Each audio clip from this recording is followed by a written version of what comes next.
जमाने से LIC कर लो, ये कर लो, पॉलिसी ले लो, वो बंद कीजिए। उससे आप अपने बच्चों के लिए एक सही एजुकेशन, एक सही फाइनेंशियल फ्रीडम नहीं ला सकते हैं। तो वहां पर एक्चुअली जो मैंने कहा था ना, क्योंकि हम सब कहीं ना कहीं अपने बच्चों के लिए उनके जन्म के साथ प्लान तो करते हैं, मैंने कहा ना, हम सोचते हैं, नहीं सोचते, बट कहीं ना कहीं इन्वॉल्व हैं। तो वो जो कहीं ना कहीं इन्वॉल्व है, उस कंडीशन में लोगों का इस तरह का अननेसेसरी वाला इन्वेस्टमेंट आ जाता है। वहां पर रियल इन्वेस्टमेंट अगर हम सही तरीके से उस प्लान में करें तब आता है। दैट्स द बिग रीजन मैं हमेशा कहता हूं, जब जागो, यस, जब जागो तभी सवेरा। और उसमें भी सबसे प्यारी चीज आती है जो मैं खुद मानता हूं कि जो हमारे बच्चे हैं, जब वो क्लास 6 में होते हैं तब हमें उन्हें उसी एज से स्टार्ट करना चाहिए सिखाना इन्वेस्टमेंट के बारे में। अब इसका मतलब ये मत समझ जाइए कि हम उन्हें कोई ट्रेडिंग की सलाह देना चाह रहे हैं। इन्वेस्टमेंट उन्हें समझ होनी चाहिए कि आखिर ये पैसे जो आप लोग उनको पॉकेट मनी की तरह दे रहे हो, वो किसी चीज को एक्सपेंस करने के लिए मांग रहे हैं, उसका वैल्यू ऐड उनके लाइफ में क्या है, जिसमें मैं थोड़ा डिटेल में आगे आऊंगा। क्योंकि वो चीज अगर आपको हिट हो गई ना, तो मेरे लिए, जो मेरी लगातार इतने सालों से कोशिश है, भाई वाली जो बात आप लोग हमेशा कहते हैं, वो आप सबसे बड़ी घर लेके जाओगे और आज से कहोगे कि नहीं, ये चीज हम अपने घर में भी इंप्लीमेंट करेंगे और दूसरों को भी बताएंगे। तो अब बच्चे क्या है, अगर उस समय से पैसे की वैल्यू को नहीं समझ पाते हैं, तो फिर वही एक रीजन होता है कि जब वो बच्चे बड़े होते हैं तो क्या कहा जाता है, अरे मेरा बेटा तो नालायक है, उसको पैसा का समझ ही नहीं, पैसा बर्बादी करता है, कभी ये गया कभी वो गया। न जाने कितने फादर यहाँ बैठे ऐसा ही सोचते हैं या अपने बच्चों को बोलते हैं, पर कभी ये पीछे सब उलट कर नहीं देखते कि हमने एक्चुअली अपने बच्चों को क्या सिखाया है, हमने खुद से क्या ट्रेनिंग दी है।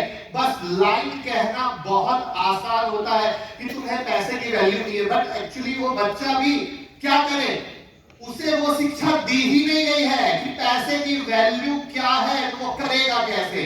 तो this is the big reason, वो लेता है गलत डिसीजन, और जो लाइफ आप जी के आए हैं वो उस लाइफ को कंटिन्यू करता है। और यही लाइफ को चेंज करने के लिए आप सब यहां बैठे हैं, राइट? तो अब हम देखेंगे नेक्स्ट स्लाइड पे। देखिए, अनगिनत रीजन मैं काउंट करवा के दे सकता हूं, बट हम सिर्फ बात करेंगे सिर्फ 2 रीजन की। फर्स्ट, एक तो कंपाउंडिंग का पावर सबसे मैजिकल है, जिसे दुनिया का 8वां अजूबा कहा जाता है, जिसमें मैं कुछ बहुत मामूली सा एग्जांपल भी रख दूंगा।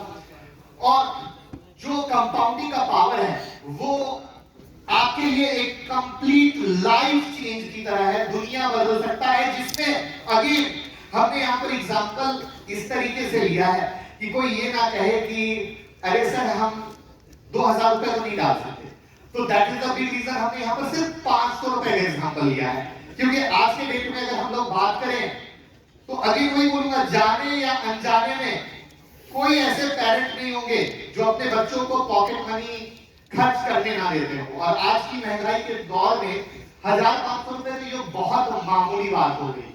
तो उस कंडीशन में अगर मान लीजिए कि हम बात करते हैं कि जब आपका बच्चा क्लास 6 में है और 500 रुपए की जस्ट एक इन्वेस्टमेंट आप स्टार्ट कर रहे हो, तो वो कहीं भी एक्सपेंड कर सकता है। मान लीजिए कि हम म्यूचुअल फंड या स्टॉक SIP की बात कर रहे हैं, तो 12 मंथ, एक साल में 12 मंथ 6000 रुपए हुए। मरी हालत में मोटा मोटा हम समझते हैं 15% का रिटर्न आपको आने वाला है। तो 20 इयर्स, जब वो क्लास 6 में है तो वहां पर 20 इयर्स, और आपके बच्चे की उम्र है 12 साल, हम ये लेके चल रहे हैं, तो आप ये देखिए कि यहां पर क्या पहुंच रही है। तो आफ्टर 20 ईयर जब वो 32 साल का होगा तो वहां पर उसकी वैल्यू होगी 7.49 लाख, जबकि आपने इन्वेस्टमेंट की थी सिर्फ 1.2 लाख की। मैंने सिर्फ 500 रुपए की पावर दिखाई है। अब हर एक इंसान अपनी सोच से अभी से सोचना शुरू करे कि कितने पैसे उनके बनने थे जो ईमानदारी से बनने रह गए, और आज से घर जाके ये काम हर एक लोगों को शुरू करना है। इसीलिए हम या सारे लोग, क्योंकि आज जैसे आप लोग दूर से आए हो ना, पुष्कर भाई दिल्ली से आए हैं, अनंत भाई कोटा से आए हैं, कोई जयपुर से आए हैं, कोई बंबई से आया है, हर एक इंसान ट्रेवल करके आया है। किसके लिए? सिर्फ आपके लिए। तो वहां पर अब इन्वेस्टमेंट थी 1.2 लाख, 7.49 लाख आपका आया। क्या हुआ? आराम से, मजे से, मजा आया कि नहीं? इस मामूली सी सिर्फ 500 रुपए की कैलकुलेशन को देखकर, जो 500 रुपए हम यूं ही उड़ा देते हैं, और हम ये नहीं करेंगे बच्चे उड़ा रहे हैं, वो हम ही यूं दोस्तों के साथ पान सुपारी सिगरेट में बहुत मामूली। मैं ये नहीं कह रहा कि लाइफ अच्छी नहीं जीनी है, जीनी है अच्छी, बट ये वो खर्चे हैं जो हम कभी सोचते नहीं और यूं बर्बाद कर देते हैं, जिसपे एक्चुअली हमें सोचने की जरूरत है, क्योंकि हमें क्लास 6 से ऐसी सोच दी ही नहीं गई, तो हम करते कहां से? तो एटलीस्ट